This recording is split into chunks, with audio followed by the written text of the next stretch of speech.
Hello everyone and welcome back to another video. Today we're going to see how to open a dispute on AliExpress. If something goes wrong with your order and you'd like a refund for a missing or a defective product, log into your AliExpress account and go to Disputes and Reports in your account dashboard. You can also navigate to My Orders, choose the order, then View Details and Open Dispute. Click Open Dispute for the order in question and the delivery time has passed or you have confirmed the receipt for the order. Now you'll have two main options, return goods or refund only. Select the reason for your dispute from the drop-down list such as non-receipt of goods or significantly not as described.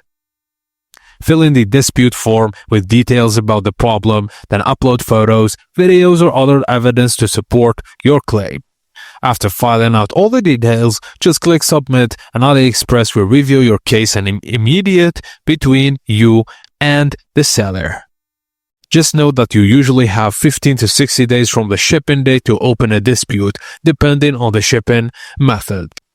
And that's it guys, as simple as that. Thank you for watching and please don't forget to like and subscribe for more.